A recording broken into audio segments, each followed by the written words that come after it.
The year is 1066, and the Northmen are sailing across the seas to raid the coastal settlements of England. Among their number is a young poet named Snorri Sturluson, who would later become one of Iceland's most prolific writers. He was sent to France as a young man, where he spent several years immersed in the culture.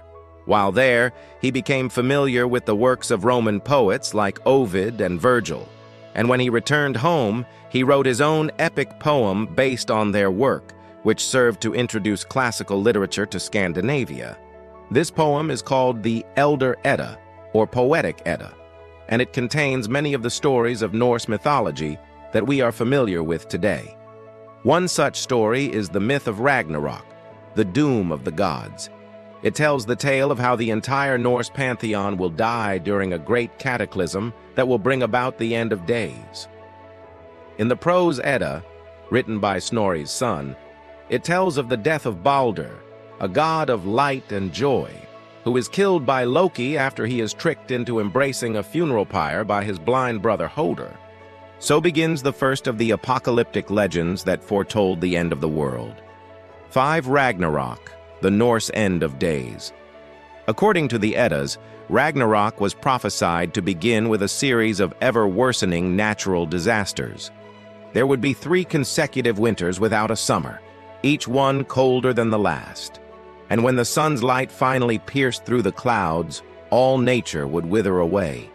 As the climate shifts, people would turn on each other, and wars would rage across the land. The seas would boil and the earth would quake. Mountains would crumble, forests set ablaze, and all would succumb to destruction and despair. Then the great serpent Jormungandr, also known as the Midgard serpent, would rise from the ocean depths and coil itself around the whole earth, bringing about earthquakes so violent that the mountains would fall into the sea and the whole world would be plunged into darkness. It is said that the Midgard serpent's poisonous breath would kill every living thing, including the gods. Valiantly, they would fight back against the forces of chaos and evil. Thor would slay the giant serpent, but not before it had poisoned him. The god of wisdom, Odin, would be swallowed by the giant wolf Fenrir, and Heimdall, guardian of the Bifrost Bridge, would be eaten by the monstrous Jormungand. As all life perished on earth, the surviving gods would gather to mourn the loss of their kin and contemplate the destruction of the world. After 3 days, they would decide to start anew and create a new earth. They would choose 2 humans who had survived the apocalypse and make them the parents of a new generation. Sometimes the prophecy of Ragnarok is interpreted as simply an allegory for the death and rebirth of the natural world. We have the death of winter, followed by the rebirth of spring. But sometimes it can also be seen as a metaphor for the death of the old pagan religions of Northern Europe and their replacement by Christianity. 4. Kali Yuga, the Dark Age of Hindu prophecy. The concept of an age of darkness is found in many different cultures, and it is usually described as the time when the world descends into chaos and destruction. But nowhere is this idea more prevalent than in Hinduism, where the Kali Yuga is considered to be the final and darkest of 4 ages.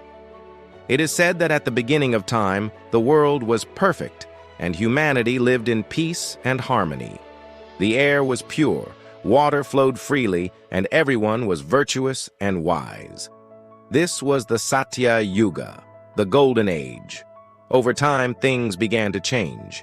People became less ethical and more selfish. The land became barren, and the waters dried up. This was the Treta Yuga, the Silver Age. Eventually, the earth was completely destroyed and humanity was wiped out. Only a few survivors remained, and they had to live in caves and survive off the land.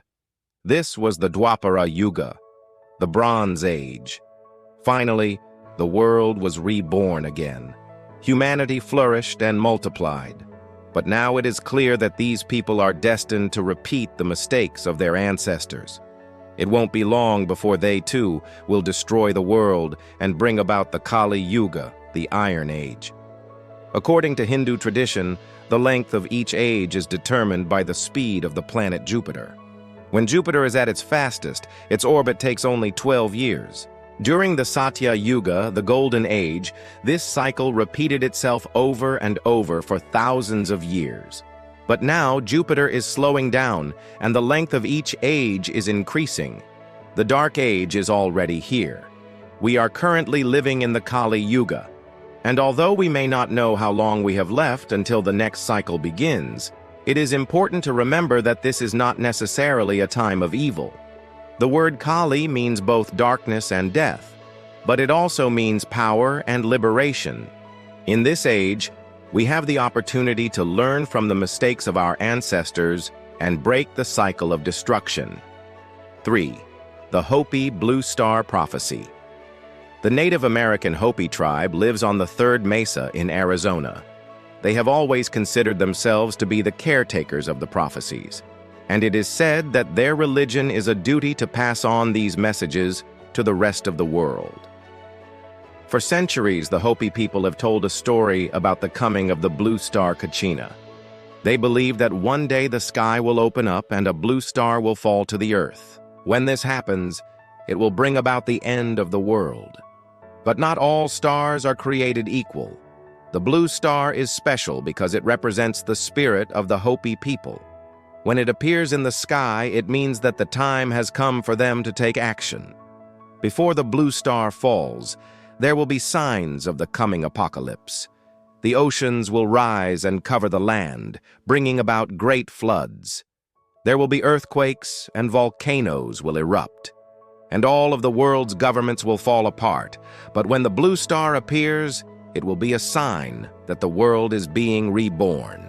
The Hopi people believe that the blue star Kachina is actually the spirit of one of their ancestors who has come back to help guide them through the apocalypse and into the new world.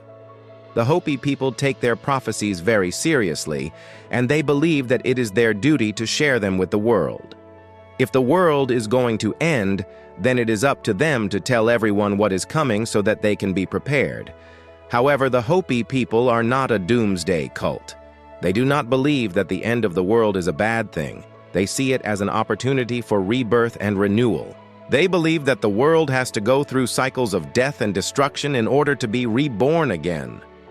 And they are not afraid of the end of the world because they know that it is only temporary. 2. The Aztec Fifth Sun, a cycle of destruction.